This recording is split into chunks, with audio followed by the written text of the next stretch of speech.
அரசு ஆரம்ப சுகாதார நிலையத்தில் மருத்துவர் இல்லாததால் மருத்துவமனை காவலாளியே மருந்து வழங்கியதாக குற்றம் சுமத்தப்பட்டிருக்கும் சம்பவம் பரபரப்பை ஏற்படுத்தியுள்ளது.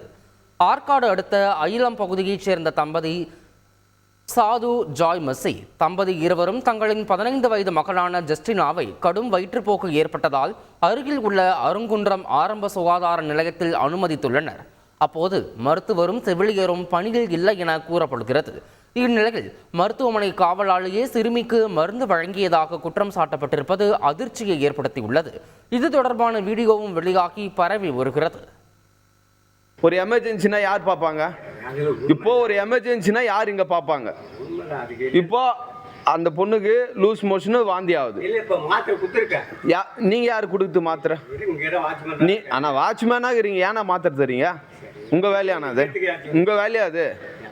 மாத்திரை தரது உங்க வேலையானா? சொல்லு. கோச்சிக்காதீங்க. இல்லைனா என்ன மாதிரி எவ்வளவு பேர் வருவானா? 24 மணி நேரமும் செயல்படுறதுக்கு தான் ஆஸ்பத்திரி இது. நான் டியூட்டி மாத்திரங்கன்ட்டு அவங்க இல்லை இவங்க இல்லைன்னு போனா எப்படி இது? ஆனா இல்ல நோ சூழ்நிலை வேறனா ஒரு எமர்ஜென்சி டயத்தெல்லாம் எப்படி நான் செயல் பண்ணணும்?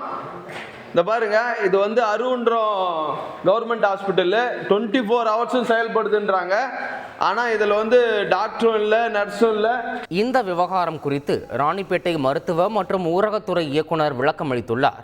ஆரம்ப சுகாதார நிலையத்திற்கும் பேருந்து நிலையத்திற்கும் இடையே 2 கிலோமீட்டர் தொலைவு இருப்பதால் செவிலியர்கள் மருத்துவமனைக்கு வர தாமதம் ஏற்பட்டிருக்கலாம் என தெரிவித்துள்ளார்.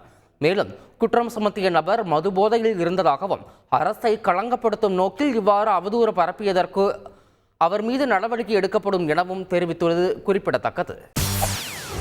செய்திகளை உடனுக்குடன் தெரிந்து கொள்ள உடனே சப்ஸ்கிரைப் பண்ணுங்க.